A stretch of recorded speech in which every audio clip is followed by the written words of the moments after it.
नमस्कार दोस्तों, मैं हूं आदित्य ओझा और ये है लर्निंग शॉर्ट्स की इंटरव्यू सीरीज। आज हमारे साथ मौजूद है Neha Jain ji.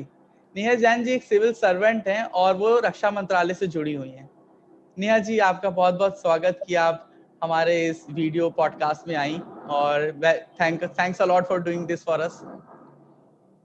Thank you so much, Aditya. Thank you so much for having me here. And hello, everyone. जी, तो जैसे कि मैं आपके बारे में थोड़ा सा पढ़ रहा था और मैंने कई कुछ आर्टिकल्स भी आपके बारे में देखे, आपकी एक टेड टॉक देखी। तो वो जो चीजें हैं वो तो अभी की जैसे सारी चीजें की तैयारी की हमने, आ गए। पर जो उसके पीछे की कहानी है कि जैसे आपने भी मतलब एक प्रोफेशनल डिग्री ली है, और तो वो जो ये मतलब सिविल सर्विसेज में आने की पहले की जो जर्नी थी वो कैसी थी आपकी? सिविल सर्विसेज में आने की पहले की जर्नी मुझे लगता है जो एक हर कोई एवरेज इंडियन मिडिल क्लास बच्चों की जर्नी होती है कि हम्म। भाई मैथ साइंस ले लो क्योंकि कॉमर्स और आर्ट्स तो कोई लेता नहीं है और उसमें कोई फ्यूचर नहीं है until unless your parents are CA और you have lot of inclination towards that। हम्म। तो ठीक है, या तो आप डॉक्टर बन जाओ, इंजीनियर बन जाओ, तभी आपकी समाज में इज्जत रहेगी। अगर आप नहीं पढ़ पाए तो आपके हाथ पीले कर दिए जाएंगे क्योंकि आप लड़की हो, तो कोई ना कोई आपको संभालने खिलाने पिलाने वाला मिल ही जाएगा।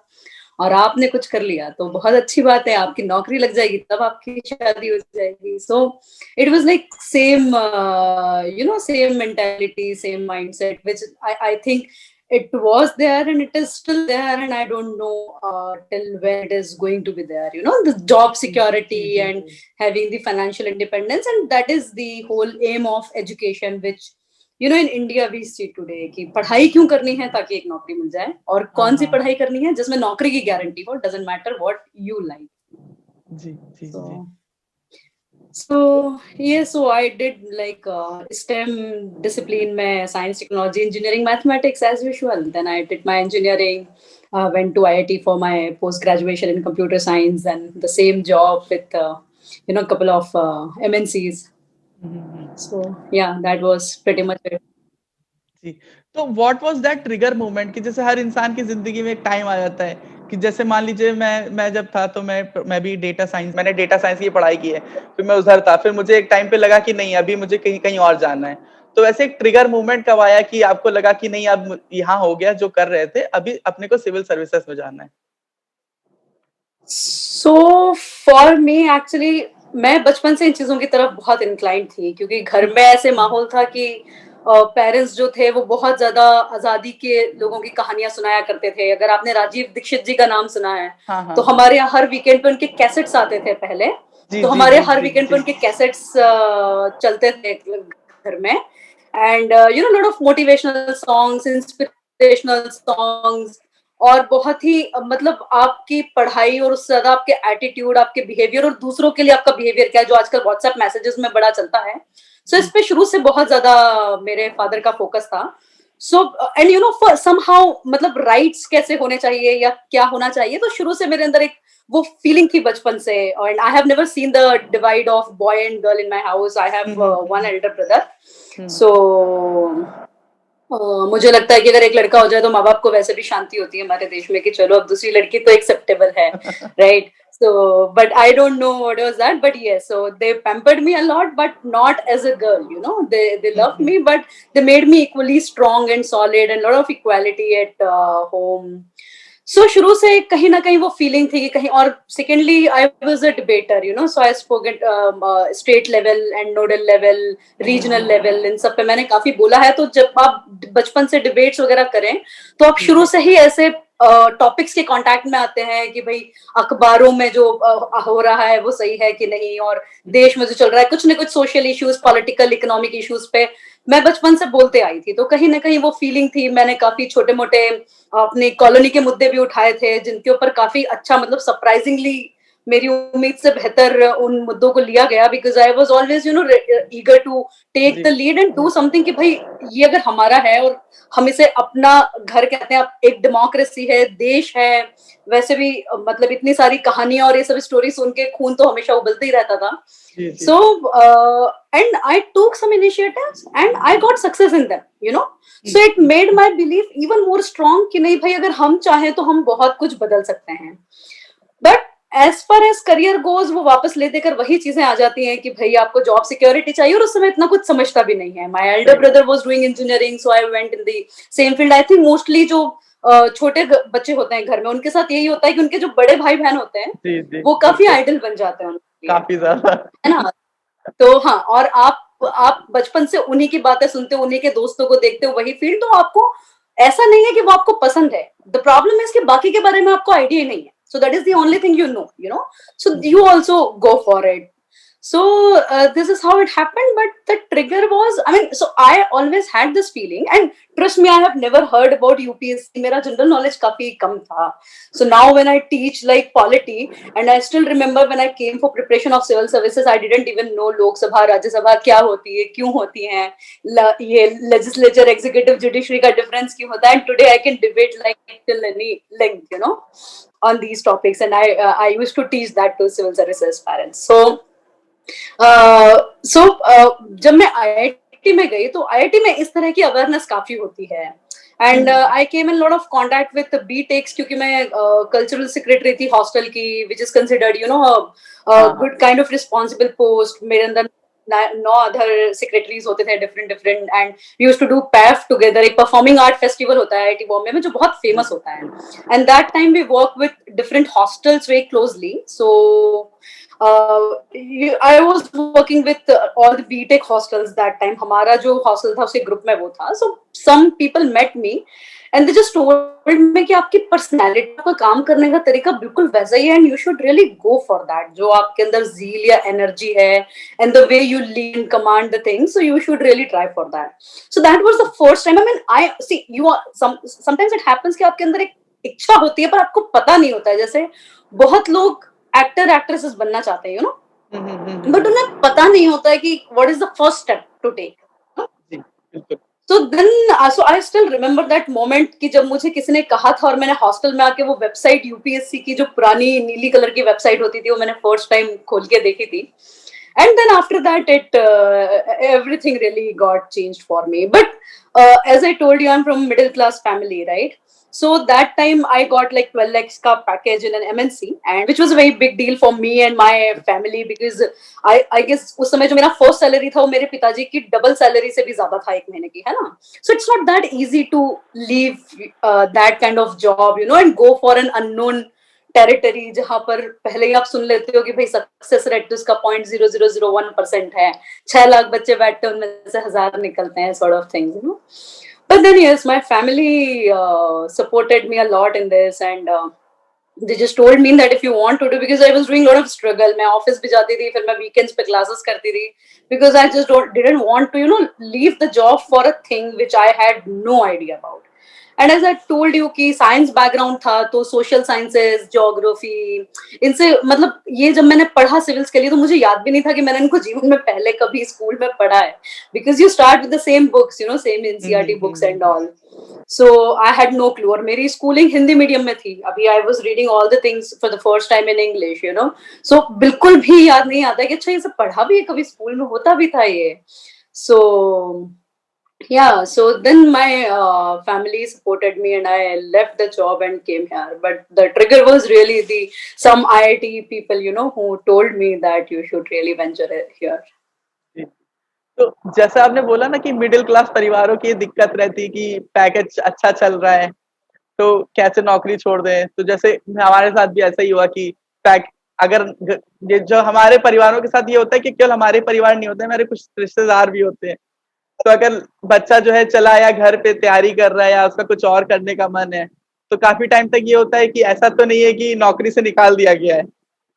तो इस तरीके के भी कई सारे सवाल होते हैं जिसको झेलना पड़ता है कि नहीं भाई ऐसा नहीं है, लड़का तैयारी कर रहा है, कुछ और काम कर रहा है, नौकरी से नहीं निकाला गया है. तो ये सारी कई चीजें आती हैं. और जैसे कि अभी आपसे मैं बात कर रहा था तो आपने शुरुआत में आपने बताया कि या तो मिडिल क्लास परिवार में तो या तो डॉक्टर बनेंगे या इंजीनियर बनेंगे, और अगर पापा सीए हैं तभी हमको कॉमर्स में जाना है. तो सीए, लॉयर, ऐसे हाँ अगर हाँ घर में कोई माहौल है माहौल रहता है तो, वरना जो भैया का जो कोर्स है जिसका सक्सेस रेट आपके घर में सबसे ज्यादा है, आप वही कोर्स करते हो. तो तो जैसे ये आपने बात बोली, और मैं आपके जो टेड टॉक सुन रहा था, मैं आपके टेड टॉक का काफी ज्यादा रेफरेंस अभी पूरे इंटरव्यू में दिया करूंगा. तो मैं सुन रहा था, तो मुझे भी ये बात लगी कि जैसे जो बाकी सब्जेक्ट हैं, तो वो समाज को हमसे, मतलब हमें समाज से ज्यादा जोड़ते हैं, जो आर्ट्स के सब्जेक्ट है, आर्ट साइड्स के सब्जेक्ट हैं। तो भारत में उनको थोड़ा सा अच्छे ढंग से नहीं देखा जाता है। अगर कोई वो कर रहा होता है तो माना जाता है तो उसके 10वीं में नंबर कम थे या 12वीं में नंबर कम थे, और ये क्यों कर रहा है, ये आगे चल के इसे मास्टरी की तैयारी करनी है, मास्टर बनना है। और जबकि teaching is a very good profession, my father was an associate professor of history. तो मुझे पता है कि वो टीचिंग कितनी अच्छी चीज है, पर उस चीज को लोग अच्छे से देखते नहीं और दूसरे सब्जेक्टों की लोग कदर नहीं करते। तो आपका इस बारे में क्या राय है? सो फर्स्टली जो तुमने पहले बात की थी, let me tell you something about that, कि तुमने कहा था कि आसपास के लोगों का और फैमिली का बड़ा वो रहता है कि इसकी जॉब तो नहीं चली गई. So I G M G. Extremely extremely lucky in that, because my father never ever cared about anyone, and he taught me the same thing कि भाई हाँ तुम ये करोगे तब भी दुनिया बोलेगी और वो करोगे तब भी बोलेगी, तो वो करो जो तुम्हें सही लगता है, यू नो.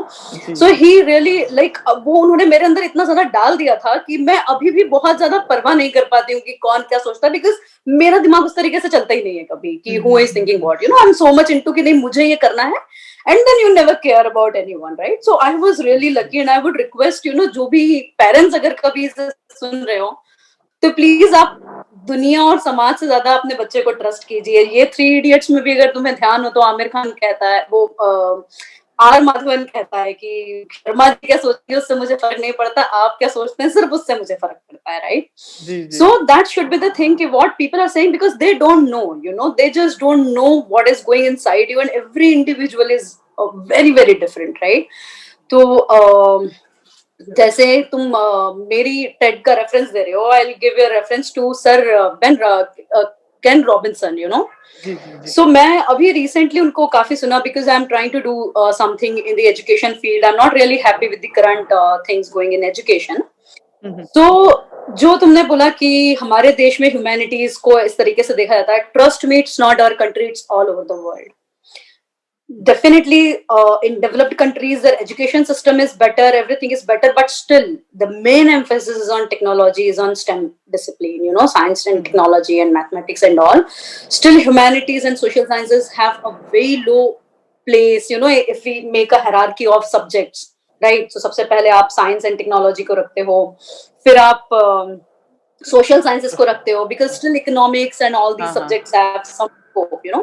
फिर आप humanities को रखते हो, फिर आप art culture को रखते हो, right? I always used to think the same, and he actually said exactly the same thing, right? So this hierarchy exists everywhere, you know. Uh, so I always have this problem of having the economic और instrumental view of education. जैसे मैंने पहले भी कहा कि हमारे लिए education बहुत नोबल चीज होती है, राइट? और जो तुम एजुकेशन प्रोफेशन की या टीचिंग की बात कर रहे हो, it's a noble thing, you know. No other profession can match education and doctors. मतलब मुझे लगता है इवन पुलिस आर्मी कोई भी उतना मैच नहीं कर सकता, because they make the country, you know. They definitely, now we can have like अभी अन्नदाता के ऊपर इशू चल रहा है, फिर आर्म फोर्सेस के ऊपर आ जाती है. So every profession is important. I am not saying, मुझे लगता है कि हर आदमी जो भी काम कर रहा है कहीं ना कहीं दे ग्रोथ के लिए कंट्रीब्यूट कर रहा है. But if you want to talk about the fundamental, right, the pillar is education, definitely. लेकिन प्रॉब्लम वही है कि हम टीचिंग को हमने सिर्फ एक प्रोफेशन बना दिया है. और वो प्रोफेशन क्यों बना है, एक नॉर्मल प्रोफेशन क्यों बना है? क्योंकि एजुकेशन का हमने वो वैल्यू ही नहीं रखा जो हमारे यहाँ हुआ करता सही था. यू बात। नो, एक जमाने में टीचर की वैल्यू होती थी कि गुरु गोविंद दो खड़े काके लागू पाए, है ना, बलिहारी गुरु आपकी जो गोविंद दियो बताए, राइट? सो हम भगवान से ऊपर टीचर को रखते थे एक जमाने में, ठीक है. ये हमारी सभ्यता, हमारी संस्कृति है. लेकिन आज क्या होता है, आप दिल्ली की न्यूज पढ़ेंगे तो गवर्नमेंट स्कूल के बच्चे भाई स्टैपिंग कर दी टीचर की, right? And it's going all over India, specially in government schools, right? So I think कहीं ना कहीं पूरे समाज में ओवरऑल डिग्रेडेशन आया है, मॉरल्स का, एथिक्स का, वैल्यूज का, हर जगह डिग्रेडेशन आया है, राइट? एंड अगर कहीं और ही डिग्रेडेशन आए वो उतना हार्मफुल नहीं होता है, बट अगर एजुकेशन की फील्ड में डिग्रेडेशन आए, so it will be having, you know, that ripple effect in every other thing. So yes, that is the problem. I mean, it's very unfortunate, it's very like we need to really think about it कि हम education से क्या चाहते हैं. और जो तुमने social sciences की बात करी, इट्स नॉट अबाउट कि हमें सोसाइटी से जुड़ना है या हमें पता होना चाहिए. It's about democracy can't survive, democracy can't sustain if people won't be there. Just keep people absent from democracy. Would it be democracy anymore? Democracy का मतलब ही यही होता है rule of people, So there's a fun way of saying, we used to say that democracy is for the people, of the people, by the people. Nowadays it has been changed to for the people, So it's far away from the people, by the people, BUY, the way they give money and liquor and everything in the election, right? And of the people, it's OFF, that democracy is completely of the people. So it's by the people, for the people, of the people. So, I mean, as far as jokes are concerned, it's good, but it's otherwise very unfortunate. And the problem is, see, I mean, हम एक तरफ ये कहते हैं कि भाई democracy लोगों के लिए होती है, दूसरी तरफ हम ये कहते हैं कि भाई हम तो अपनी रोजमर्रा की जिंदगी में इतना बिजी हैं और इसलिए हम सरकारें चुनते हैं, है ना? लेकिन सरकार चुन के आप उनको किसी चीज का लाइसेंस नहीं दे देते हो, राइट? कि आप कुछ भी कर सकते हो, कभी भी कैसे भी कर सकते हो. और ये क्यों होता है? क्योंकि हम इतने एपैथेटिक हो जाते हैं, हम अपनी जिंदगियों में सो जाते हैं. हमने 5 साल में एक बार चुनाव इलेक्शन में वोट दिया और वो भी हम सोच समझ के नहीं देते हैं. We don't care. अभी भी आप देखोगे कि नेशनल लेवल लीडर के ऊपर म्युनिसिपल कॉर्पोरेशन के इलेक्शंस उनके नाम पर लड़े जाते हैं, right? So people usually don't understand कि भाई कौन सा गवर्नेंस का पार्ट किसको बिलोंग करता है, तो किसके लिए कौन रिस्पॉन्सिबल या अकाउंटेबल है ना? हम छोटे अभी आप दिल्ली में देखेंगे तो जब भी पुलिस की बात आती है तो फिर दिल्ली सरकार कहती है कि भाई पुलिस हमारे अंडर नहीं है, राइट? या अगर कचरे की बात आती है तो भाई एमसीडी हमारे अंडर नहीं है. तो लोगों को ये जो इंट्रिकेसीज है नहीं समझती है, और ये बहुत बड़ा रॉकेट साइंस नहीं है. द प्रॉब्लम इज कि कोई इन चीजों को समझना नहीं चाहता है, कोई इनके ऊपर यूट्यूब के बढ़िया वीडियोस नहीं बनाता है, so these things are not taken. And trust me, every political party would like and not enlightened citizenry. Because जिस दिन लोग अवेयर हो गए तो वो उन्हें अकाउंटेबल करना शुरू कर देंगे, राइट? आप आरटीआई को देखिए, आरटीआई इतना अच्छा लॉ था शुरू में लाया गया था और धीरे धीरे किस तरीके से इसे डाइल्यूट किया जा रहा है. And the blame does not really go to any one party, the blame has to be shared by all, right? So that is the problem of apathy of citizens in democracy. तो जैसे education की बात आपने कही कि कोई भी political party वाकई में नहीं चाहती कि उसका जो समाज है, उसकी जो जनता है, वो इतनी ज्यादा एजुकेटेड हो जाए कि उनकी बातों को समझने लगे. क्योंकि अगर अब लोग इंडिपेंडेंस के पहले की बात करें तो कह सकते हैं कि जब भारत में शिक्षा आई तो उसी के बाद से जो हमारा मूवमेंट है, हमारे वो ज्यादा स्ट्रांग हुए और लोगों ने चीजों को शिक्षा के माध्यम से ही समझने की कोशिश की. और अगर वो पढ़ाई लिखाई ना होती तो आज शायद हम कहीं और होते. अगर हम जैसे जो नॉर्मल पद्धति से पढ़ते आ रहे थे वो चीजें हो रही होती तो हम कहीं और खड़े होते. तो शिक्षा बहुत ही ज्यादा जरूरी है. और एक चीज मैं आपके बारे में पढ़ रहा था और मतलब सुन रहा था, तो आपने दिल्ली गवर्नमेंट के साथ काम किया है किसी मतलब एजुकेशन से रिलेटेड किसी चीज में. तो उस समय भी आप ये बात बोल रही थी कि जो डेमोक्रेसी है वो सड़क पे चलते इंसान का भी उसमें हिस्सा रहता है, वो भी उससे जुड़ा हुआ है.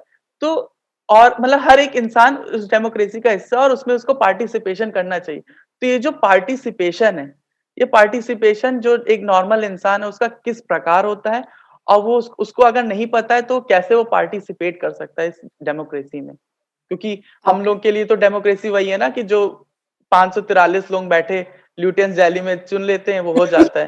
पर वो ऐसे नहीं है. तो एक नॉर्मल इंसान भी जो इस वीडियो को अभी देख रहा हूँ तो उसको कैसे मानेगा वो, और क्या क्या उसके राइट्स हैं इस डेमोक्रेसी में बराबर से हिस्सा लेने के लिए? Right. So that's a really wonderful question. तो सबसे पहली बात तो जो मैंने तुम्हें अभी कहा कि जब आप 5 साल में एक बार वोटिंग के लिए जा रहे हैं, आप अपने किसी भी लेवल के वोटिंग के लिए, नेशनल लेवल, जनरल इलेक्शंस में, स्टेट लेवल, अपने राज्य के या अपनी म्युनिसिपल कॉर्पोरेशन, अपने गांव के चुनाव के लिए, हम में से कितने लोग पार्टी लाइन पर ना जाकर कि भाई मुझे ये फला फला पार्टी पसंद है, उसकी बजाय मैं ये देखूं कि इस पार्टी ने किस कैंडिडेट को दिया है और वो कैंडिडेट कितना प्रॉमिसिंग है. ऐसी बहुत सारी वेबसाइट्स हैं, जैसे तुम्हें पता हो तो एडीआर जो है, एसोसिएशन ऑफ डेमोक्रेटिक, उनकी मायनेता.info करके एक वेबसाइट होती है जिसपे वो हर जो लोग नॉमिनेशन और अपना एफिडेविट वगैरह फाइल करते हैं, जितने भी पॉलिटिकल लीडर्स रहते हैं, जब वो इलेक्शन के लिए जाते हैं तो उनका पूरा ब्यौरा, पूरा डिटेल दिया रहता है कि भाई इनकी प्रॉपर्टी कितनी है, क्रिमिनल केसेस कितने हैं, पूरी रिपोर्ट भी निकालते हैं, कॉन्स्टिट्यूएंसी वाइज भी पूरी रिपोर्ट निकालते हैं, है ना? हम में से कितने लोग वोट देने जाने से पहले वो पढ़ते हैं? हाउ मेनी ऑफ अस, है ना? तो सबसे पहले तो बात वहीं से शुरू होती है कि अगर आप इलेक्शन के लिए जा रहे हैं प्लीज आप ये देखिए कि आपका लोकल का कैंडिडेट कैसा है। अगर आप पार्टी के ऊपर जाएंगे ना, तो उससे क्या होता है कि एक तो आप एक अच्छे आदमी को राजनीति में आने से रोक रहे हैं, है ना, क्योंकि उसे ये पता है कि भाई मैं अच्छा काम कर रहा हूँ, पूरी दुनिया को पता है ना, मेरे आसपास के लोग जानते हैं कि हाँ अच्छा काम कर रहा है। लेकिन क्योंकि मेरे पीछे किसी पॉलिटिकल पार्टी का सपोर्ट नहीं है, the moment I try to contest the election as an independent candidate, कि भाई मैं इंडिपेंडेंट कैंडिडेट की तरह चुनाव लड़ना चाहता हूँ, मुझे कोई वोट नहीं देगा, है ना, क्योंकि मेरे पास उतने रिसोर्सेस नहीं है कि मैं जाकर उतना चुनाव प्रचार कर सकूं या कुछ और ऐसी चीज कर सकूं जो पॉलिटिकल पार्टीज यूज करती हैं, है ना, legal illegal means whatever, right? So I don't have that much capacity, and people usually do not vote for the people. So the first thing is कि आप प्लीज अपने आसपास के ऐसे कैंडिडेट्स को प्रेरित कीजिए, पहली बात, जो कोई अच्छा काम कर रहे हैं, और उसके बाद उन्हें जितने में उनकी मदद कीजिए ताकि इस तरीके के लोग आ पाए। और जब इस तरीके के लोग आएंगे तो पॉलिटिकल पार्टीज के ऊपर एक प्रेशर बनेगा कि भाई अगर हम ऐसे कैंडिडेट्स नहीं खड़े करेंगे तो हमें वोट नहीं मिलेगा, ठीक है। दिल्ली के अंदर जो इलेक्शंस कब हुआ, एक बहुत बड़ा एग्जांपल है ये, right? The second time the same party is coming with such a brute majority, है ना, इतनी ज्यादा मेजोरिटी के साथ आना अपने आप में शो करता है कि हाँ कहीं ना कहीं आपने काम किया है उन चीजों पे जिसपे लोग चाहते हैं, राइट? तो ये ऑल ओवर इंडिया एक प्रेशर बनाएगा, ताकि आप गुंडों को, बिजनेसमैन को, या जो पैसे देकर वोट ले लेते हैं या जिनकी दादागिरी से वोट ले लेते हैं, है ना, तो उस तरह के कैंडिडेट्स होना कम हो। पहली बात यह है, राइट? सेकेंडली, इसके अंदर एक ऑनेस्ट जर्नलिज्म और एक ऑनेस्ट सिविल सोसाइटी ऑर्गेनाइजेशन का बहुत बड़ा हाथ होता है, ठीक है। और ये जो चीज होती है, अगर आपको इंडिविजुअल को चॉइस बनानी है, तो मुझे लगता है तो सबसे पहले अगर हम बात करें, अगर जो तुमने क्वेश्चन करा था कि आम आदमी कैसे पार्टिसिपेट कर सकता है, राइट, तो अगर मैं गांव की बात करूं तो ग्राम सभा जैसा कोई और इंस्टीट्यूशन हो ही नहीं सकता जहां पर आप डायरेक्टली पार्टिसिपेट करते हैं ना। लेकिन उसमें प्रॉब्लम क्या होती है कि भाई हमारी जो रूरल सोसाइटी है वो डोमिनेटेड रहती है। अगर तुमने एक पंचायत सीरीज आई थी अभी, अगर वो देखी हो तो ठीक है, आपने 33% वुमेन रिजर्वेशन दे दिया, लेकिन वुमेन तो अभी भी घर में चोला चुका संभाल रही है, उनके पतिदेव जाके संभाल रहे हैं। सरपंच पति एक टर्म कहा जाता है ना। और आसपास के जो लोग रहते हैं वो या तो हायर कास्ट डोमिनेट कर लेती है ना, ज्यादा पैसे वाले मनी लेंडर्स वगैरह हैं ये जो डोमिनेट कर लेते हैं, और इन्होंने इंस्टीट्यूशंस को कैप्चर करके रखा हुआ है। ये अपने हाथ से इंस्टीट्यूशंस जाने नहीं देना चाह रहे, जिससे आम आदमी की आवाज ऊपर नहीं आ पा रही है, राइट? तो एक हिवरे बाजार करके डॉक्यूमेंट्री है यूट्यूब पे, कभी if viewers want to watch, so I think वहां पर भी ये सारी चीजें हुआ करती थी, लेकिन उन्होंने एक बहुत अच्छा काम किया कि उन्हीं के अंदर से जो एक आदमी था उसको चुना, ठीक है, जिसके ऊपर उन्हें ट्रस्ट था कि हाँ भाई ये काम करेगा, ठीक है। And now everything goes very democratically there, ठीक है, सारे डिसीजंस डेमोक्रेटिकली लिए जाते हैं। और सबसे बड़ी बात एक ट्रस्ट की होती है। आज हमें कौन सा इंस्टीट्यूशन है डेमोक्रेसी में जिसपे हमें ट्रस्ट है? अगर मैं बोलूं आपको पुलिस पे 100% ट्रस्ट है, आप मुझे एक इंस्टीट्यूशन का नाम बताओ जिसपे ट्रस्ट है। And democracy works only on the basis of trust. मुझे अगर मेरे नेता में किसी इंस्टीट्यूशन में ट्रस्ट नहीं है, और वो ट्रस्ट कब जनरेट होगा? जब आप उनको अकाउंटेबल बनाओगे और आप को पूरी ट्रांसपेरेंसी होगी, अगर मुझे पता है कि तुम क्या और क्यों कर रहे हो और मेरी उसके अंदर सहमति है, ठीक है। देखो, रिप्रेजेंटेटिव डेमोक्रेसी जो है that's a fraud sort of democracy, that's not even a democracy, ठीक है। क्योंकि हमें पता है कि लोग जाने के बाद इस बेसिस पे डिसीजन नहीं लेते हैं या इस बेसिस पे वोटिंग नहीं करते हैं पार्लियामेंट में कि भाई ये मेरी कॉन्स्टिट्यूएंसी के लिए अच्छा है। दे वोट ऑन पार्टी लाइन, है ना। और एक मतलब अगर if viewers do not know much, actually ये सारी इतनी बेसिक कॉन्स्टिट्यूशनल चीजें हैं कि हमें पता होना चाहिए कि एक एंटी डिफेक्शन लॉ आया था कि भाई आप इसमें चुनाव जीतने के बाद किसी और पार्टी में नहीं जा सकते, क्योंकि लोगों ने किसी एक पर्टिकुलर पार्टी को जो कि एक आइडियोलॉजी से रिलेटेड होती है उसे वोट किया है, तो आपको डिस्क्वालीफाई कर देंगे। ये तो उन्होंने बहुत अच्छा लॉ बनाया, लेकिन इसके साथ साथ एक विप का भी कल्चर क्रिएट कर दिया कि भाई अगर पार्टी ने आपको बोला है किसी इंपॉर्टेंट बिल पे आपको इस पर ही सहमति देनी है, तो आपकी मर्जी ना मर्जी आपको उसी पे सहमति देनी है। और इस पर्टिकुलर चीज पे आके डेमोक्रेसी की आत्मा खत्म हो जाती है ना। कि मुझे अगर कहीं से लोगों ने चुन के भेजा है और मुझे लगता है ये पर्टिकुलर चीज, जैसे मान लीजिए कृषि का एग्जाम्पल ले लीजिए, अब जो कृषि कानून चल रहे हैं, हो सकता है कुछ बीजेपी के पंजाब हरियाणा के लीडर्स हों जिन्हें सही नहीं लगा हो, बट फिर भी उनको उसके ऊपर सहमति देनी पड़ी होगी। क्यों? क्योंकि भाई आपका ये रूल है ना। सो इस तरीके के जो रूल्स बना दिए ना, और ये लोगों को नहीं पता है, ठीक है। किसी भी आम आदमी से अगर आप बात करेंगे तो उनको ये नहीं पता है कि कोई अगर पर्टिकुलर्स पे वोट करता है तो क्यों करता है, क्या सोच के करता है। और अगली बार जब इलेक्शन आते हैं तब हम वापस भाग के 3-5 पार्टी देखकर वोट कर देते हैं, ठीक है।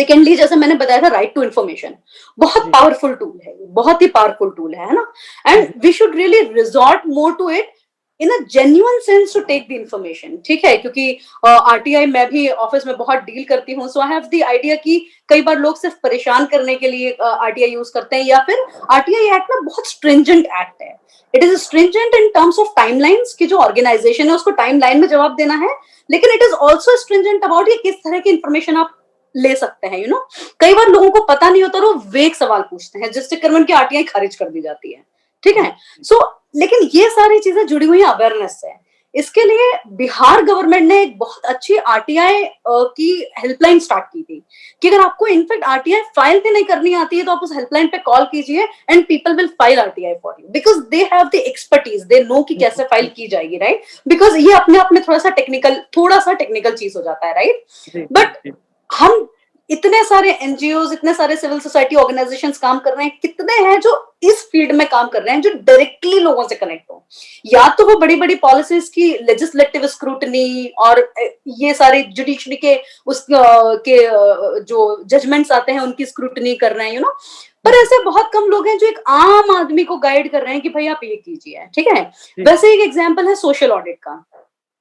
सोशल ऑडिट एक बहुत अच्छी प्रोसेस होती है, जो भी लोगों के लिए जो स्कीम बनती है, यू नो, उसके अंदर बहुत सारी चीजें होती हैं। सबसे पहली बात तो कि बेनिफिशियरी कौन आइडेंटिफाई करेगा, है ना, कि कौन है जो इसका सही हकदार है और कौन है जो इसका हकदार नहीं है, प्लस क्या ये स्कीम लोगों के लिए सही है, क्या इससे लोगों को बेनिफिट हो रहा है, किस तरीके के लोगों को ज्यादा बेनिफिट हो रहा है। So social audit is basically audit of the social sector scheme, you know, by all the stakeholders, जो भी उसमें इन्वॉल्व हैं। सो भले वो सरकारी प्रतिनिधि हैं, भले वो नौकरशाही के प्रतिनिधि हैं जो उसको एग्जीक्यूट कर रहे हैं, सरकारी प्रतिनिधि जिन्होंने बनाई है, ठीक है, अगर कोई ठेकेदार या वो है जिसको ये ठेका दिया गया है, कोई म्युनिसिपल कॉर्पोरेशन है, लोग हैं जो भी उसके अंदर डायरेक्टली इन्वॉल्व है, right, they can come and ask the question about it, right. So अभी तक ये लेजिस्लेटिवली देखा जाए तो सिर्फ नरेगा जो एक्ट है उसके अंदर था, अब सरकार इसको बहुत बढ़ावा दे रही है, और इसमें कुछ स्टेट्स हैं जैसे Andhra Pradesh, they have done excellently well. Meghalaya एक स्टेट है, बहुत छोटा स्टेट है, पर उन्होंने सोशल ऑडिट में बहुत अच्छा काम किया है, ठीक है। और अगर आपको मान लीजिए सोशल ऑडिट नहीं लॉ ने दिया है, तब भी अगर लोग कलेक्टिवली डिमांड करें, right, so they can scrutinise each and every scheme, जैसे ओल्ड पेंशन स्कीम है, ठीक है। आपको सुन के आश्चर्य होगा कि वर्ल्ड बैंक के एक डेटा के हिसाब से दिल्ली में जो ओल्ड पेंशन स्कीम थी, मैं 2013 की बात कर रही हूँ, उसमें 60% इंक्लूजन एक्सक्लूजन एरर थी। 60% इंक्लूजन एक्सक्लूजन एरर मतलब 60% लोग ऐसे हैं या तो वो इंक्लूडेड गलत है या फिर वो एक्सक्लूडेड है जिनको मिलना चाहिए, है ना। और हर स्कीम का एक लिमिटेड बजट होता है, ठीक है। और ये चीजें शायद पहली बार जब कोई सुनो उसको डिफिकल्ट लगे, पर अगर आप 3-4 बार ये चीजों पे थोड़ा सा रीट्रेट करेंगे, 1-2 बार इसका मॉक होगा, so people will take it very easily. क्योंकि मुझे लगता है हमारे देश में वैसे ही एक डिबेट्स का, डिस्कशंस का, यू नो, इस तरीके का कल्चर है। आप हर गली नुक्कड़ चौराहे पे, पान की दुकान, चाय की टपरी, कहीं पर भी देखिए, लोग इस बारे में आपको बात करते हुए मिल जाएंगे, ठीक है। स्पेशली पॉलिटिक्स के बारे में कि भाई ये हुआ था, वो हुआ था। और गांव की जनता, मुझे लगता है क्योंकि एक छोटी टेरिटरी होती है, लोग काफी एक दूसरे को जानते हैं, मिलते रहते हैं, तो वो इस बारे में और अवेयर होते हैं। द ओनली थिंग इज कि उन्होंने कहीं ना कहीं एक्सेप्ट कर लिया है कि हाँ ये माई बाप है, जैसे हमारे देश में माई बाप कल्चर भी कहते हैं कि भाई ये प्रधान साहब है तो ये माई बाप है, जो ये कर रहे हैं, जैसे कर रहे हैं, आंखों से दिख रहा है कि कुछ ना कुछ गलत हो रहा है, पर ठीक है, जो ये कर रहे हैं वो सही है क्योंकि मान के चलते हैं, है ना। सो कहीं ना कहीं हम सबको शायद एकजुट होकर, या सारे सिविल सोसाइटी ऑर्गेनाइजेशंस को एक platform, may be a night schools, you know, may be there could be various platforms, like मुझे बहुत सारे इस तरीके के ideas आते हैं, but as usual I am also not able to act on that. I have my own restrictions, right, so I can't really do all these things, but yes, and it will be, you know, मुझे ऐसा लगता है कि अगर जब ऐसा culture होगा ना, तो पॉलिटिकल पार्टीज को भी काम करने में ज्यादा मजा आएगा। जब आपको कोई कहने सुनने वाला नहीं है तब काम करने में उतना मजा नहीं आता है, जब आपके पास चैलेंजेस हो तब जितना मजा आता है, you know, and it can create really a vibrant environment altogether. सो इस तरीके के मुझे लगता है बहुत सारी चीजें हो सकती हैं। और अगर हम डिमांड करें, अगर हम एक शिकायत बॉक्स डिमांड करें, यू नो, अगर हम कहीं की बेस्ट प्रैक्टिस रेप्लिकेट करने का डिमांड करें, the only thing is about demand, ठीक है। जिस चीज का डिमांड होगा, एक कलेक्टिव डिमांड होगा, ठीक है, वो चीज हमेशा मिलेगी, क्योंकि वो सरकार पे एक दबाव डालेगी, है ना। वो चीज उस इश्यू को एक मुद्दा बनाएगी, जो न्यूज़पेपर में आएगा, जो लोगों के कानों में पड़ेगा, उसको लोग और ज्यादा आगे लेकर जाएंगे। जैसे अभी मोदी जी ने बहुत अच्छी चीज शुरू की थी, स्वच्छ भारत अभियान, है ना। तो स्वच्छता अभी एक ऐसी चीज बन गई है कि भाई, जैसे मैं इंदौर से बिलोंग करती हूँ, right, so and I am very proud of the thing कि जिस तरीके से इंदौर में क्लीनलीनेस को लेकर, और एक बार जीते, दो बार जीते, वहां के लोगों में जुनून आ गया है ना। और दूसरे लोग, मेरे काफी फ्रेंड्स जो म्यूनिसिपल कमिश्नर्स हैं, एडिशनल कमिश्नर्स हैं, you know, they tell me कि भाई हमारे लोग डिमांड करते हैं कि आप इंदौर जैसा बना दीजिए, ठीक है। सो ये सब क्यों हुआ? क्योंकि एक जागरूकता आई, क्योंकि एक लीडर ने एक चीज बोली, है ना, वहां कहीं कहीं कुछ लोगों ने इंप्लीमेंट करा, और वो लोगों को आज अपने ऊपर इतना प्राउड है कि दूसरे लोग भी उस तरीके की चीजें फील करना चाहते हैं। और ये कहीं ना कहीं आपको बहुत अच्छे से अपने देश से, अपनी जमीन से, अपने रीजन से एक प्यार का रिश्ता बनाता है। क्योंकि आज हम देख रहे हैं सोसाइटी में बहुत एंग्जाइटी है, ठीक है, बहुत बहुत ज्यादा एंग्जाइटी है, राइट। तो एक जो ट्रस्ट है, या एक जो प्यार है, एक जो लगाव है, वो कहीं ना कहीं मटेरियलिज्म में, इधर उधर चीजों में खो गया, right. Like we have no care attitude, you know. But somewhere these sentiments, these emotions are very much required to keep people together. लोगों को जोड़े रखने के लिए, बांधे रखने के लिए, एकता बनाए रखने के लिए। आज बड़ा आसान हो गया कि हम शक करते हैं, यू नो। और अब तो मुझे मतलब गोइंग फॉरवर्ड हम पता नहीं किस डायरेक्शन में जा रहे हैं। हमने बचपन से पढ़ा है भाई Mahatma Gandhi father of the nation थे, राष्ट्रपिता है, और भले ही उन्होंने क्या करा हो, कुछ भी करा हो, हम उनका बहुत सम्मान करते हैं, राइट। और अब जिस तरीके से हम देख रहे हैं कि लोग मतलब ओवर एनालाइज करके चीजों को, बाल की खाल निकाल के जिस तरीके से इंसल्टिंग वे में बात करते हैं, या जिस तरीके से दे से कि फादर ऑफ नेशन क्या होता है, कुछ नहीं होता है, ऑफ कोर्स कुछ नहीं होता है, it's just a symbol, you know. We should have respect for our symbol, something should be sacred. कुछ चीजें ऐसी होनी चाहिए जो सेक्रेड हो, ठीक है, जो मान ली गई हो। जैसे आपने भगवान को सेक्रेड मान रखा है, भगवान को भी देखा नहीं ना किसी ने, मान के चलते हैं ना कि हाँ कोई है जो सेक्रेड है, right. So few things should be sacred, I think so. I mean, over enthusiasm won't lead us anywhere. And yes, आम आदमी का participation मुझे लगता है is the only thing which can save democracy. Otherwise, तो democracy और autocracy में क्या ही difference है, right? So, I mean, not even autocracy, then oligarchy if I talk about, right? तो oligarchy यही होती है, rule of few, है ना, कुछ aristocracy, कुछ powerful लोग हैं जो राज कर रहे हैं एक आदमी के बजाय, right? So, government of 2.5 people. हमको वही मिलता है जो हम डिजर्व करते हैं। तो ऐसा नहीं है कि कोई पॉलिटिकल पार्टी हम पे अत्याचार कर रही है, लेकिन अगर आप अपने आप पे अत्याचार कराओगे तो सामने वाला क्यों नहीं करेगा, सही बात है ना। सो मुझे लगता है कि कभी भी पावरफुल गलत नहीं होता है। वो आदमी, जैसे अंग्रेजों ने अगर हमारे ऊपर राज किया तो उनकी कम गलती थी, वो तो आए ही उसलिए थे। गलती हमारी थी कि हम आपस में लड़े, हमने अपने अपने छोटे पिटे गेम्स के लिए, अपने साथ वाले राजा को हराने के लिए, उनका मतलब अगर मैं प्लेन लैंग्वेज में बोलूं without going like deeper into the history, पर हाँ, अपने साथ वाले को हराने के लिए। मुगलों की भी अगर हम आज बात करते हैं तो मुगल भी ऐसे ही आए थे। दो राजाओं की लड़ाई चल रही है, राजपूत राजाओं की, वो मुगल उनको सपोर्ट कर रहे हैं कि हाँ हम तुम्हारे अगेंस्ट सपोर्ट करेंगे। सो कहीं ना कहीं गलती हमारी है, यू नो। मुगलों की उतनी गलती नहीं, अंग्रेजों की उतनी गलती नहीं है जितनी हमारी गलती है। सो we need to recognize these facts, you know, somewhere. जी जी। तो मतलब कि जैसे अगर कोई आपकी गवर्नमेंट है, आप उस गवर्नमेंट से खुश नहीं है, तो ये नहीं है कि अगर वो काम नहीं सही कर रहा है तो उसमें कहीं ना कहीं आपकी भी गलती है, क्योंकि जब वो चुनाव के बटन दबाने का वक्त था तब आपने उस जगह पे, उस कॉन्स्टिट्यूएंसी में केवल 60% वोटिंग करी, तो आपने उसमें पार्टिसिपेट नहीं किया, तो आप उसको कैसे कह सकते हो। तो और जैसे आपने बोला कि इसके अंदर एक पॉइंट और ये है कि मान लीजिए, चलिए आपने सही बटन दबाया हो उस समय की सिचुएशन को लेकर, है ना। जी। एक बार बटन दबाने से ये नहीं होता है कि 5 साल उनको छूट मिल गई कुछ भी, सही बात है ना।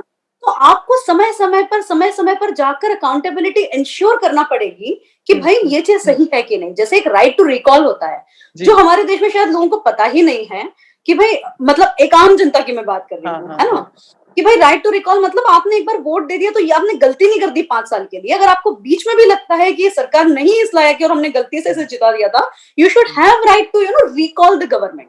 काफी सारी छोटी छोटी डेमोक्रेसीज हैं, जैसे स्वीडन है, फिनलैंड है, यहाँ पर अवेलेबल है। मध्य प्रदेश में जो 3rd टियर है पंचायत का, उसके अंदर ही अवेलेबल है, लेकिन वहां कभी यूज नहीं किया गया ये, है ना। हमारे देश में कुछ स्टेट्स हैं जिन्होंने राइट टू रिकॉल पंचायत के लिए दे रखा है, but they have never resorted on it, right. So और क्यों नहीं रिसॉर्ट किया? क्योंकि लोगों को पता ही नहीं, उन्हें लगता भाई 5 साल ही देती है तो 5 साल तो झेलना पड़ेगा, अगली बार देखेंगे, है ना। और 5 साल में तो भाई बहुत बहुत कुछ हो सकता है। जिस गति से दुनिया बदल रही है, जिस गति से चेंजेस हो रहे हैं, परिवर्तन हो रहे हैं, तो 5 साल एक बहुत बड़ा पीरियड हो जाता है उस चीज में। जी जी। तो मैं, जैसे आपने जो बोला माई बाप कल्चर है, तो वही उसी बात पे मुझे एक बात ये याद आई कि एक पीयूष बघेल की किताब है नेहरू जी पे, तो उन्होंने उसका जो पहला अध्याय लिखा उसमें लिखा है कि नेहरू जी ने खुद को प्रधानमंत्री नहीं बुलाया था, प्रथम सेवक बुलाया था। तो जब हमारे देश का जो पहला प्राइम मिनिस्टर वो अपने आप को खुद सेवक बता रहा है, तो आगे चल के ऐसा क्या हो गया कि जो आपके जो ऊपर लोग हैं वो अपने आप को आपका लीडर समझने लगे, आपका बॉस समझने लगे। और जैसे कि अभी मैंने आपसे ये पूछा कि गवर्नमेंट का मतलब जो हमारी पब्लिक है उसका क्या रोल है, तो वहीं पे पार्टियों का भी एक रोल आता है कि जो पॉलिटिकल पार्टीज हैं उनका भी इस डेमोक्रेसी को बचाने के लिए एक रोल है। और जैसे कि विप की बात हो रही थी, विप जारी कर देते हैं, तो विप जारी करने से एक बहुत ही ज्यादा एक तरीके से डिक्टेटरशिप का भी माहौल बनता है, अंकुशता दिखती है। तो इस जैसे कोई बिल आया है या कुछ भी, तो पॉलिटिकल पार्टी की खुद की क्या जिम्मेदारी होती है?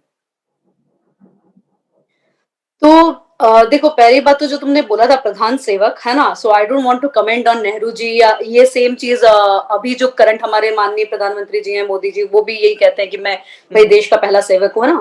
पर मुझे लगता है कहीं ना कहीं जो हम बचपन से सुनते आ रहे हैं ना, कथनी और करनी का फर्क, है ना। सो मुझे, और आज के दौर में जो ट्विटर और सोशल मीडिया का जो दौर है, मुझे लगता है words have lost their significance. ठीक है, शब्दों ने अपने भाव खो दिए हैं। बोलने को हम कुछ भी बोलते हैं और अंदर हम कुछ भी सोचते हैं। और आजकल ये सबसे बड़ा रिफ्लेक्शन है सिनेमा में। तुम देखो, हर एक मूवी, हर एक फिल्म, हर एक सीरियल, टीवी सीरीज, जहां पर भी देखो, कहीं ना कहीं तुम्हें इस चीज का रिफ्लेक्शन दिखेगा कि कोई बोल कुछ और रहा है और पीछे से वो कर कुछ और रहा है, कोई किसी और से मिला हुआ है ना। ये कहीं ना कहीं समाज का रिफ्लेक्शन है। ठीक है, हम हर किसी के सामने अच्छा बोलना चाहते हैं, मीठा बोलना चाहते हैं, हम लोगों को दिखाना चाहते हैं कि हम क्या है, और अल्टीमेटली निकलता कुछ और है।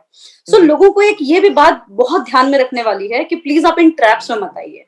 ठीक है, कोई क्या बोल रहा है आपको उससे फर्क ही नहीं होना चाहिए। ठीक है, साउंड बाइट कल्चर है जो हमने पहले भी बात की थी कि भाई 1 घंटे का क्लिप है, उसमें से सिर्फ 15 सेकंड का, 20 सेकंड का वो क्लिप दिखाते हैं जो उनके फेवर में है ना, और हम आंख बंद करके हाँ भाई ये तो सही है, ये तो गलत है करके अपना एक ओपिनियन बना लेते हैं। ठीक है, हमें वाकई में कुछ पता ही नहीं है कि क्या सही है क्या गलत है। Trust me on that. ठीक है, क्या चीजें होती हैं, क्या सोचकर होती हैं, कैसे होती हैं, we have no idea about things, है ना।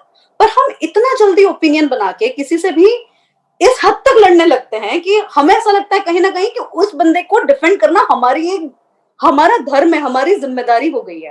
हम ये नहीं सोचते कि हम क्यों डिफेंड कर रहे हैं। अल्टीमेटली सबका मकसद क्या है, जो आम आदमी जो डिस्कस करता है उसका मकसद क्या है कि देश तरक्की करे। हम अपने पैशन की हीट में देश को तो साइड में छोड़ते हैं, हम किसी एक पार्टी, किसी एक व्यक्ति की इतनी साइड लेने लगते हैं, और साइड लेते लेते एक टाइम पे यह हाल हो जाता है कि उनकी गलत चीजों को भी हम जस्टिफाई करने लगते हैं, है ना। जैसे कई बार आप देखेंगे कि लोग इमरजेंसी के एरा को भी जस्टिफाई करने लगते हैं कि नहीं नहीं भाई वो सही था, है ना। तो आप इतने बह जाते हैं उसमें, और आप ये भूल जाते हैं कि आप किस मकसद से शुरू हुए थे। आपका सबका मकसद एक ही है कि देश तरक्की करे। वो मकसद तो साइड में हो जाता है और ले देकर सब लोग आपस में इन पेटी चीजों में लड़ने लगते हैं जिनका कोई सेंस नहीं है एक्चुअली, राइट। और जहां तक पॉलिटिकल पार्टीज की बात है, तो देखो, जो मैंने तुम्हें शुरू में कहा था कि आम जनता जो होती है वो कहती है कि भाई हमारे पास ये समय नहीं है कि हम ये सब करें, तो इसलिए हम सरकार चुनते हैं, है ना। वैसे ही आम जनता जो होती है वो ये कहती है कि भाई हमारे पास ना इतना समय है ना इतनी समझ है कि हम सरकार को अकाउंटेबल बनाएं, तो वो काम होता है ऑपोजिशन पार्टी का, है ना। सो जितना सारी ही पॉलिटिकल पार्टी, भले ही वो पावर में हो या ऑपोजिशन में हो, दोनों का डेमोक्रेसी को चलाने में इक्वल रोल है। क्योंकि गवर्नमेंट नहीं काम करेगी तो स्टेटस क्वो बना रहेगा, देश तरक्की नहीं करेगा, नए कानून नहीं आएंगे, नई प्रगति नहीं होगी, नए डिसीजंस नहीं लिए जाएंगे। लेकिन एट द सेम टाइम अगर ऑपोजिशन स्ट्रांग नहीं हुआ, opposition is like key for democracy, you know, to make sure कि गवर्नमेंट अकाउंटेबल है या आंसरेबल है ना। तो अगर ऑपोजिशन ही नहीं होगा तो सरकार आप कैसे भी चुनिए, सरकार अपने उससे आए, 30% वोट से आए, 20% वोट से आए, सिर्फ मेजोरिटी चाहिए। ठीक है, इसलिए कभी कभी कहा जाता है कि लोकतंत्र जो डेमोक्रेसी होता है वो गणित का खेल होता है ना, सब तोड़ जोड़ लो, नंबर चाहिए बस, उसके पीछे की क्या कहानी है किसी को परवाह नहीं है ना। सो उतना ही काम ऑपोजिशन पार्टीज का होता है, ऑपोजिशन और जनता। क्योंकि जनता काम नहीं कर पाती तो जनता के बिहाफ पे कौन काम करता है, civil society organisations and opposition party. So अगर ऑपोजिशन वीक है, ऑपोजिशन पार्टीज नहीं ढंग से काम कर पा रही हैं, तो मुझे लगता है कि सरकार को दोष देने का कोई बहुत ज्यादा फायदा नहीं है। क्योंकि मतलब सरकार के पास तो ठीक है पावर है, उन्हें वो लग रहा है जो उन्हें वो कर रहे हैं जो उनको सही लग रहा है ना। पर अगर आपको सही नहीं लगता है तो आपके लिए अपॉर्चुनिटी आप उसे मुद्दा बनाएं। ठीक है, आप लोगों, और जब मुद्दा बनता है उससे क्या होता है कि जो एक आम आदमी उस चीज से, देखिए अभी अगर कृषि कानून के बिल पास हो जाते हैं तो हमें पता भी नहीं पड़ता कि ऐसे कोई बिल थे जो पास हो गए, ठीक है, क्योंकि आप अगर वेबसाइट पर जाएंगे लोकसभा राज्यसभा में देखेंगे ढेरों बिल हर साल पास होते हैं, कितनों के बारे में हमें पता पड़ता है ना। ये सब चीजें आम आदमी के कानों में कब बजती है, जब उनका मुद्दा बनाया जाता है, ठीक है। तो इसलिए ऑपोजिशन पार्टीज जो है उनका बहुत बड़ा रोल है, और ओवरऑल अभी ये हो गया है समहाउ कि democracy synonymous to political parties, ठीक है। हमने पॉलिटिकल पार्टीज को इतना ज्यादा उनके उस पर छोड़ दिया है कि भाई तुम्हें जो करना है तुम करो गवर्नमेंट में, ऑपोजिशन में तुम्हें जो करना है करो, हम कुछ नहीं करेंगे। But political parties are not substitute for people's participation. लोगों को अपना दायित्व निभाना ही पड़ेगा, भले पॉलिटिकल पार्टी हो चाहे ना हो।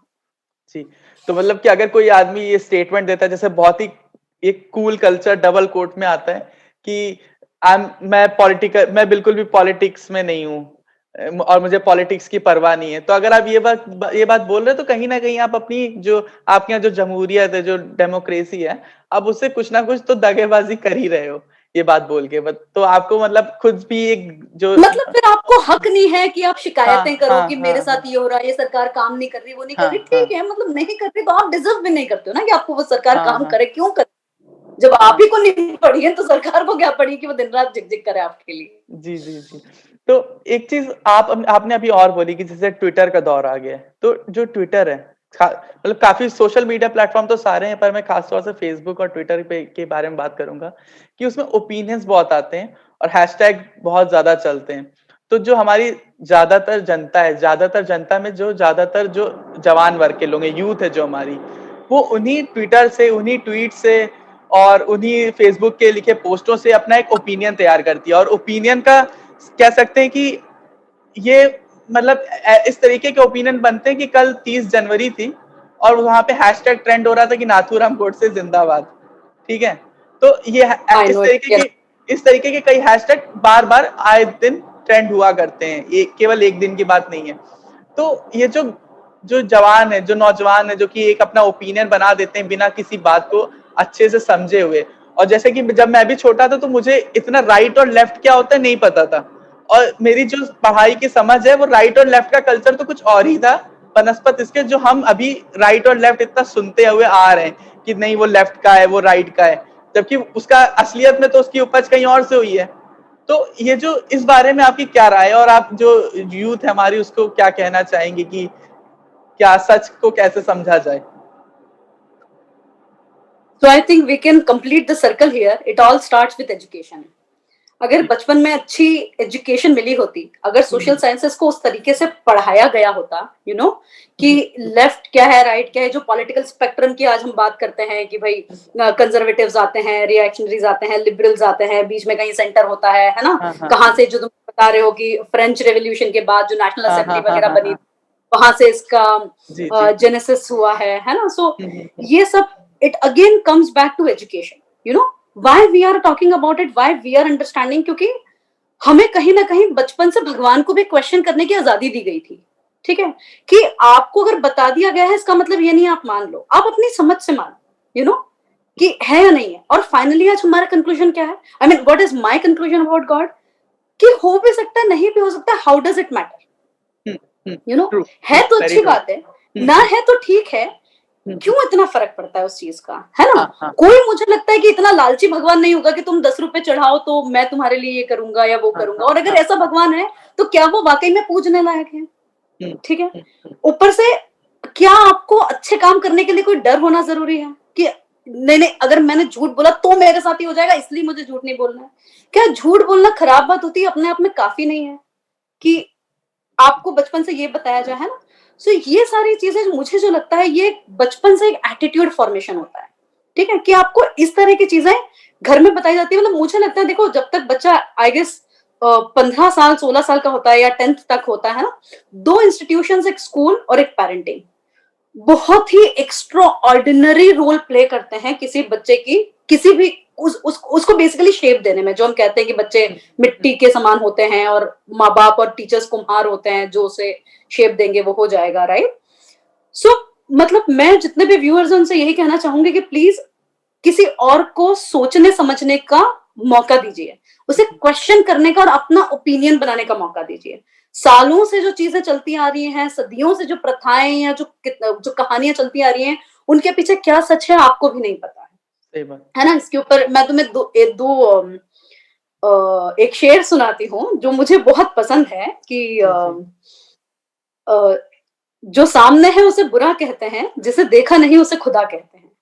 जी, जी, जी। है ना? सो आई मीन एक तरफ आप बोलते हैं कि भाई कण-कण में भगवान है, हर किसी को हुँ, भगवान ने बनाया है, मेरे अंदर भगवान है, आपके अंदर भगवान है, तो इंसान से प्यार कर लो, इतनी क्या बड़ी चीज़ हो रही है? पर इंसान के लिए तो हमें ज़माने भर की नफ़रत है, पहले हम उसकी जाति देखेंगे, धर्म देखेंगे, लिंग देखेंगे, फिर हम उसके ऊपर एक स्टीरियोटाइप बनाएँगे कि नहीं-नहीं ये तो फला-फला कास्ट का है, इसकी तो हैबिट्स ही ऐसी होंगी, ये तो होगा ही आदमी खराब, है ना? हुँ, सो हुँ, उस तरीके का जो स्टीरियोटिपिकल हमारा माइंडसेट है और ये ऐसे तुरंत नहीं आता, ये बचपन से आता है। क्योंकि हुँ, हुँ। बचपन में ये सिखाया जाता है कि भाई वो आया है तो उसे अलग कप में पानी देना है। क्यों भाई? मतलब एक तरफ जब आप इक्वालिटी की बात करते हो और अगर बच्चे बचपन से क्वेश्चंस घर में करना शुरू करें, तो हुँ, उन्हें एक आदत हो जाती है कि हाँ, अगर मुझे कुछ गलत दिख रहा है, भले वो कोई भी करे, यू नो? सही बात। सो आजकल एक और चीज़ हो रही है जो तुमने ट्विटर, फेसबुक बताया, nobody cares what has been done, it's only about who has done it. हुँ, क्या किया गया जी, उस पे कोई जी, परवाह नहीं है, ट्रू। किसने किया उसके बेसिस पे आप डिसाइड करते हो सही है या गलत है। हुँ, हुँ, जो हुँ। अपने आप में रिडिकुलस है। ऑल आर ह्यूमंस, हम सब इंसान हैं, हम सब अच्छे भी हैं, बुरे भी हैं, हम सब सही भी हैं, गलत भी हैं। तो कोई एक आदमी हमेशा सही हो, हमेशा अच्छा हो, ये सोचना और कहना भी अपने आप में मूर्खता है। इनफैक्ट हुँ, अगर हम पौराणिक कथाओं को देखें तो हमें कितनी बार युद्ध के दौरान कृष्ण गलत लगते हैं कि भाई भले उन्होंने धर्म के लिए करा हो या कुछ भी, पर उन्होंने रूल तोड़ा, उन्होंने गलत तरीके से खेला, है ना? जो मीन्स और एंड की डिबेट है ना? हुँ, हमें हुँ, कहीं ना कहीं राम गलत लगते हैं कि यार सीता ने उनके लिए इतने त्याग करे और उन्होंने दुनिया को दिखाने के लिए छोड़ा, है ना?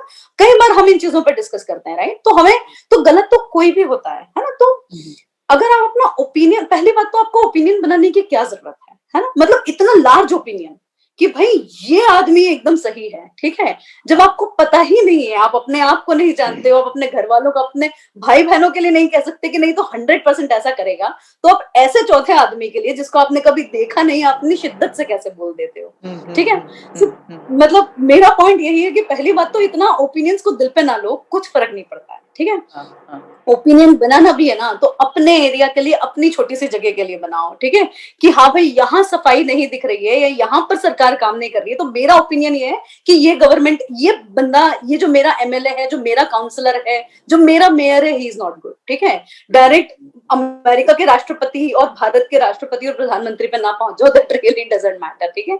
सो आई मीन, और ओपिनियन अगर आप अपना बना रहे हो ना, तो प्लीज, डेमोक्रेसी की सबसे पहली शर्त होती है कि आप अपनी बात रखोगे उस शर्त पे कि आपके पास सामने वाले की बात सुनने का करेज हो, है ना? सो हुँ, अपना ओपिनियन बनाओ, अपना ओपिनियन किसी पे बोस्ट मत करो, और अगर सामने वाला कुछ कह रहा है, सो प्लीज उसको सुनो एक बार कि हाँ, कहीं ना कहीं अगर आप सही हो सकते हो तो 1% बेचारे को चांस दो कि वो भी कहीं सही हो सकता है, भले ही आपका डायमेट्रिकली ऑपोजिट व्यू हो वो, ठीक है? क्योंकि सच क्या है, ट्रस्ट में आपको नहीं पता कि पर्दे के पीछे, मतलब हम सब रंगमंच की कठपुतलियां हैं वाकई में। ठीक है, जिसकी डोर किसके हाथ में किसी को नहीं पता। सो जो आपको दिखाया जा रहा है या जो दिख रहा है आपको, वो वाकई में सही नहीं है। सेकेंडली, सोशल मीडिया पे मैंने देखा है कई बार लोग आपस में बहुत लड़ लेते हैं। हुँ। एक पार्टी होती है जैसे कहीं ना कहीं रियलाइज हो रहा होता है कि हाँ वो थोड़ा गलत जा रहे हैं, बट फिर take a lot of time to apologize. हमें सॉरी बोलने में पब्लिक प्लेटफॉर्म पे बड़ी शर्म आती है, बड़ी ट्रू, दिक्कत और ट्रू। घबराहट होती है कि मैं हुँ, कैसे हुँ, मान लूं। हुँ, और हुँ। उस चक्कर में हम किसी भी चीज को, रैंडम चीज को डिफेंड किए जाते हैं उस हद तक कि वो सेंस बनाना बंद कर देती है, right? Ji. So I think अगर आप एक अच्छा ओपिनियन रखना, आप अपना अच्छा ओपिनियन बनाना चाहते हैं, तो आपका ओपिनियन अच्छा तब बनेगा जब आप दूसरों के ओपिनियन सुनेंगे, ताकि आप अपने ओपिनियन में सुधार कर सकें। प्लीज अपने दिल दिमाग खुले रखिए, और अगर किसी का भला देखना चाहते हैं तो किसी इंडिविजुअल का, किसी पॉलिटिकल पार्टी का भला देखने की बजाय ये देखिए देश का भला किसमें है। क्योंकि ट्रस्ट में, कोई भी पॉलिटिकल पार्टी 100% अगेंस्ट या 100% फेवर में किसी चीज के नहीं काम कर सकती है। तो अगर आपको लगता है कि हाँ ये चीज देश के फेवर में है तो उसको सपोर्ट कीजिए। आपको कोई वहां ये बोलने नहीं आएगा कि देखो, आजकल तुम एक और चीज देखोगे, अगर आप थोड़े से कहीं पर बीजेपी की बुराई कर दो, तो सामने वाला तुरंत बोल देता तुम तो कांग्रेसी हो। हाँ, हाँ। मतलब उन्होंने मान के चला या आप ये हो, ठीक है? आप ही इस हो। तरह की मैं बहुत लैंग्वेज सुनती हूँ, यू आर आप टार्ड्स और नहीं, आप और लोग को। अंत में आप अरे अर्बन तो नक्सल हो जाते हो। अर्बन नक्सल हो जाते हो आप, थोड़े से लिबरल हो, पढ़े लिखे लिबरल्स हो हुँ, जाते हैं, है ना? अर्बन हाँ। नक्सल्स हो जाते हैं। और सेकेंडली, अगर कोई एक बहुत ही ग्रास रूट की बात कर रहा है तो वो गंवार देहाती हो जाता है तुरंत, है हुँ, ना? हुँ। सो हम एक एक सेकंड में एक एक वर्ड सुन के, एक इतना जल्दी ओपिनियन फॉर्म करते हैं जिसकी हद नहीं। और एक चीज मैं और कहना चाहूंगी कि मेरे लिए एक चीज जो सबसे ज्यादा मैटर करती है, मतलब एक कारण है जिस वजह से मैंने सोशल मीडिया प्लेटफॉर्म्स छोड़ दिए सारे, मैंने ओटीटी प्लेटफॉर्म्स पे कुछ देखना बंद कर दिया, इज द लैंग्वेज। जो दिन पे दिन हमारी भाषा में जो डिग्रेडेशन आ रहा है, वो मुझे लगता है जो सबसे अनफॉर्चुनेट कुछ हो सकता है इस देश में, जो सबसे ज्यादा एक्सेप्टेंस भी है जिस चीज की आज, और जिस चीज को सबसे ज्यादा इग्नोर भी किया जा रहा है। मुझे लगता है language is the reflection of your character and your soul, you know, and your personality. और जिस तरीके से ओपनली भाषा में गिरावट आ रही है, एक दूसरे के लिए तो आ ही रही है। मुझे ऐसा लगता है कि मान लीजिए अगर आप प्रधानमंत्री जी की किसी बात से सहमत नहीं होते हैं, है ना, हाँ हाँ लेकिन वो इतना ऊंचा पद है कि आप उस आदमी से सहमत ना हो, आपको उस पद को गाली देने का कोई हक नहीं है। अगर आपको कोई सीएम पसंद नहीं है ना, तो तुरंत अपनी भाषा इतनी मत गिरा लो। मुझे लगता है कि एक सम्मानजनक भाषा के साथ भी किसी का ऑपोज किया जा सकता है, किसी को कहा जा सकता है कि मुझे ये चीज पसंद नहीं है, एक बहुत अच्छे लहजे, एक बहुत तमीजदार भाषा में। तो जिस तरीके से इस चीज में गिरावट आ रही है, जितनी उसकी एक्सेप्टेंस है कि मतलब मैं कहीं और भी अगर ये चीज उठाती हूँ, ये मुद्दा उठाती हूँ, तो मुझे मतलब दकियानूसी समझ के चुप कर दिया जाता है that you are old school person, you know, आप तो पुराने ख्यालात के हैं। ये तो आजकल जो तुमने बोला था, it's a new cool, you know, गालियां देना is a new cool. I don't think it's cool anywhere, it's just a mere copy of west, कि अगर वो करते हैं तो वो सही है, तो हम तो कर ही सकते हैं, हमें खुला लाइसेंस मिल गया है। ठीक है, तो मुझे लगता है कि जितने भी व्यूअर्स हैं, मैं उनको एक चीज की रिक्वेस्ट करूंगी कि प्लीज अपनी भाषा इतनी अच्छी बनाइए, इतनी मधुर बनाइए, इतनी सुंदर बनाइए, और सुंदर भाषा के साथ भी आप तीखे कड़ी निंदा कर सकते हैं। आप ये रामधारी सिंह दिनकर जी की कविताएं पढ़िए, उनकी कविताएं पढ़ के जितना खून खौलता है, वो खून आपका गाली सुनने से नहीं खौलता है ना। उन्होंने इतने अच्छे शब्दों में तीखी बातें लिखी हैं। समर शेष है, ठीक है, आप वो पढ़िए उसकी लाइन, समर शेष है की, है ना। सो इस तरह की बहुत सारी चीजें हैं। आप कुरुक्षेत्र पढ़िए, आप रश्मि रथी पढ़िए उनकी। सो जरूरी नहीं है कि आप अपनी भाषा में एकदम गिरावट देकर ही जोर लगाकर बोलें कि सामने वाले को समझ आए। दैट इज नॉट अ और अगर पॉलिटिशियन को ही देखना है तो आप अटल बिहारी वाजपेयी को भी देख सकते हैं, जो कि बहुत ही बिल्कुल अच्छे बिल्कुल। ऑडिटर थे, बहुत ही अच्छा विरोध करते थे, और कभी भी आपने मुझे तो कुछ ऐसा अलग लगता है नहीं कि सुना उनसे। बहुत सारे मुझे ऐसा लगता है बहुत सारे ऐसे पॉलिटिकल लीडर्स हैं, आज भी हैं, जो बहुत अच्छा आज बोलते भी हैं, लेकिन क्योंकि वो अच्छा बोलते हैं तो कोई उन्हें सुनना नहीं चाहता है, हाँ क्योंकि हाँ हमें हाँ शोर अचानक से बहुत पसंद आने लगा है। और मुझे लगता है ये हमारी एक सभ्यता संस्कृति की एक बहुत बड़ी पहचान है। जो हिंदी भाषा है वो इतनी मीठी है, आप हिंदी देखिए, पंजाबी देखिए, उर्दू देखिए, बड़ी मीठी भाषाएं ये, है ना।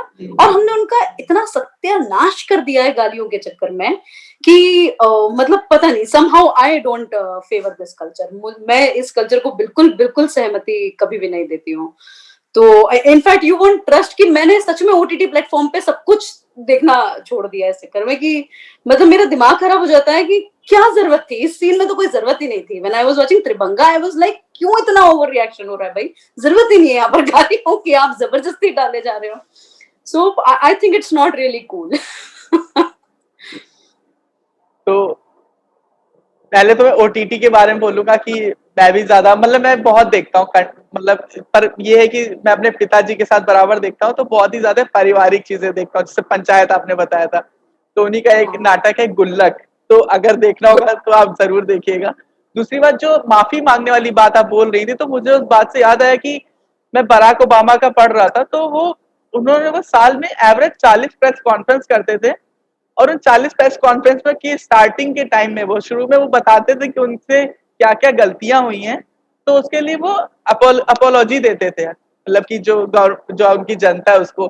तो ये चीज हो गई, और साथ साथ जो कैंसिल कल्चर के बारे में आपने बताया कि लीडर नहीं पसंद है तो नकार दिया, तो ये बातें तो काफी ज्यादा चल रही है, और काफी हद तक सही भी है कि ऐसा नहीं होना चाहिए। और एक बार मैं फिर से एक आखिरी सवाल पे आऊंगा, जो कि जैसे कि जो शुरुआत में ही आपसे मैंने पूछा था, और आप मतलब कुछ और पूछा था, तो उसमें आपने एक जवाब दिया था कि जो हमारे यहाँ के प्रधान जैसे होते हैं, तो औरतों का रिजर्वेशन होता है 33%, पर उनके पति की लगी रहती फोटो, और वो केवल प्रधान में नहीं है, यहाँ तक कि जो नगर पालिका के चुनाव तक भी वही चीज होती है। जो हमारे यहाँ, जो हमारे शहर में जो चेयरपर्सन है, तो उनकी उनकी बीवी का केवल बोर्ड लगा था, और मतलब नाम लिखा था, बैठते वही थे। ये सारी चीजें होती हैं, हर जगह होती हैं। तो आप भी जैसे सिविल सर्विसेज में आप एक विमेन है, ठीक है, अब एक महिला है, तो महिलाओं के लिए कोई बात आप कहना चाहेंगे, कोई संदेश देना चाहेंगे कि अगर उन्हें बड़े पद पर जाना हो तो वो कैसे जाएं, और कई कई बार ऐसा होता है कि बहुत लोग कहते हैं कि भाग जाओ घर से, ठीक है, पापा नहीं पढ़ने दे रहे, भाग जाओ घर से, भाग के ये कर लो। और कई लोगों की कहानी भी होती कि मैं भाग गई थी तो ऐसा ऐसा हुआ, पर वो हर जगह पॉसिबल नहीं कि आप घर छोड़ के भाग जाओ, एक बहुत ही बड़ा स्टेप होता है। तो ऐसे में महिलाओं को क्या करना चाहिए और एक अपना जो प्रभुत्व है वो बनाने के लिए उन्हें क्या करना पड़ेगा? क्योंकि अगर आप जैसे ये जो एसोसिएशन ऑफ डेमोक्रेटिक रिफॉर्म्स की जो रिपोर्ट आती है कि कितने महिला सांसद हैं या जो जो भी है, या क्या कहते हैं ऑक्सफैम की जो अभी रिपोर्ट आई है कि उनकी क्या कहते हैं जो पत्रकारिता तक में जो इतना अच्छी चीज है उसमें भी महिलाओं का क्या कहते हैं रिप्रेजेंटेशन बहुत ही कम है। तो महिलाओं के लिए आपकी कुछ खास राय? ये तो काफी बड़ी बातें हो गई, पत्रकारिताएं वगैरह। मैं तुम्हें सच्चाई बताती हूँ, दिल्ली में सिविल सर्विसेज की जो क्लासेस हैं उनमें आई गेस फीमेल फैकल्टीज का परसेंटेज 1% से ज्यादा नहीं होगा। Okay. So you will hear like 3 or 4 female faculties, right, in the whole market. So मैं सबसे पहले तो ये कहना चाहूंगी कि यार देखो, अपने हकों के लिए हमेशा हर किसी को लड़ना पड़ता है, महिला हो पुरुष हो, अगर आपको कुछ चाहिए शिद्दत से, आपको उसके पीछे, मतलब कितने लड़के होते हैं जो कुछ और करना चाहते हैं ना, उनके पेरेंट्स नहीं चाहते हैं कि वो करें, राइट। सो हर किसी को, अगर आप कोई चीज शिद्दत से चाहते हो तो आपको उसके पीछे जंग तो लड़नी पड़ेगी, और असली मजा भी तभी पाने में है ना। जो जंग के बाद जो जीत होती है उसकी बात अलग होती है ना। सो भाई, अपने हक के लिए तो दुनिया में सभी लड़ते हैं, और अगर आप नहीं लड़ते हैं तो ऊंचे सपने मत देखिए। बस ये है कि जो तुम कह रहे हो कि लड़ाई का एक तरीका होता है ना। कई बार आपको 100 चीजें सुन के भी चुप रहना पड़ता है, और मुझे लगता है उसमें कोई गलत बात नहीं है, ठीक है। आप 100 चीजें सुन के भी अपने आप को जब साबित करते हो तब वो चीजें उनकी एक्सेप्टेबिलिटी बढ़ती है, ठीक है।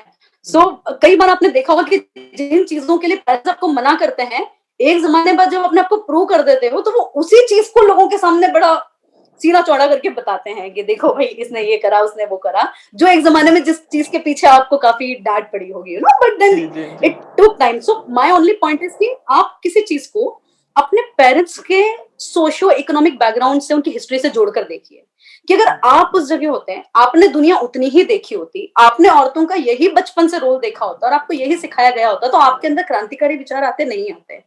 आपके अंदर आए हैं तो अपने आप को भाग्यशाली समझिए कि आपको वो एक्सपोजर आपके माँ बाप के कारण मिला है ना। And just wait for the right time, keep struggling. आप अपना संघर्ष जारी रखिए, ठीक है। लेकिन अल्टीमेटली मैं सच कहूंगी, कुछ भी हो, आखिरी में फैमिली इज देयर, और अगर फैमिली ना हो तो आप कितना भी ऊपर चले जाओ, आपको वो खुशी का, आप किसके साथ बांट लोगे अपनी खुशी? सही बात है, ठीक है। तो आपको वो जो प्राइड है ना, आप अगर कुछ अचीव करते हो तो प्राउड आपको नहीं होता है, प्राइड जो होता है वो आपकी फैमिली को होता है, और उनकी खुशी देख के यू फील वेरी हैप्पी कि ये मेरी वजह से आज कितने खुश हैं, राइट।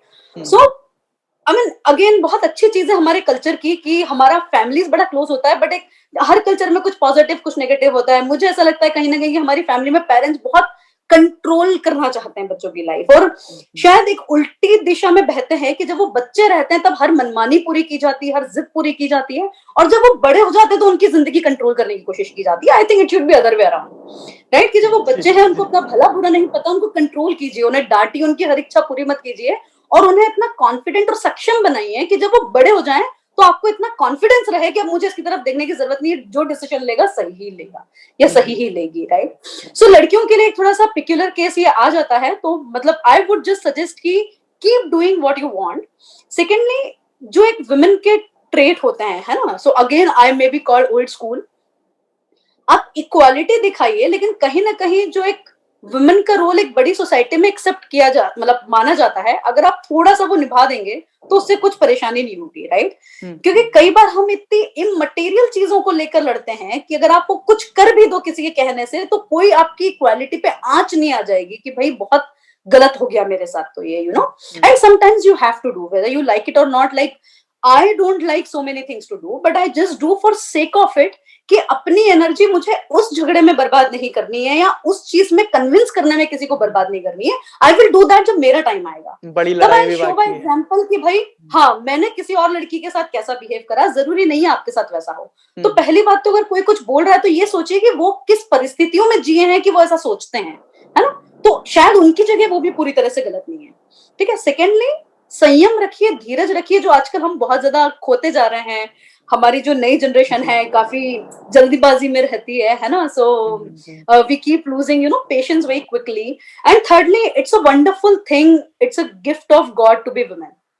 बहुत बड़ी चीज होती है कि आपको इस लायक बनाया गया है कि आप पूरे घर का ध्यान रख सको, आप लोगों को वो प्यार, वो डेडिकेशन दे सको जो शायद लड़कों में, मतलब इन जनरल अगर स्टीरियोटिपिकल बात करूं या मेरे ऑब्जर्वेशन की बात करूं, सो मैंने जनरली देखा है कि women are more caring. Maybe उन्होंने बचपन से वैसा ही देखा होता है, मम्मियों को, दीदियों को वैसे ही देखा होता है, तो शायद वही ट्रेट्स आप आने लगते हैं।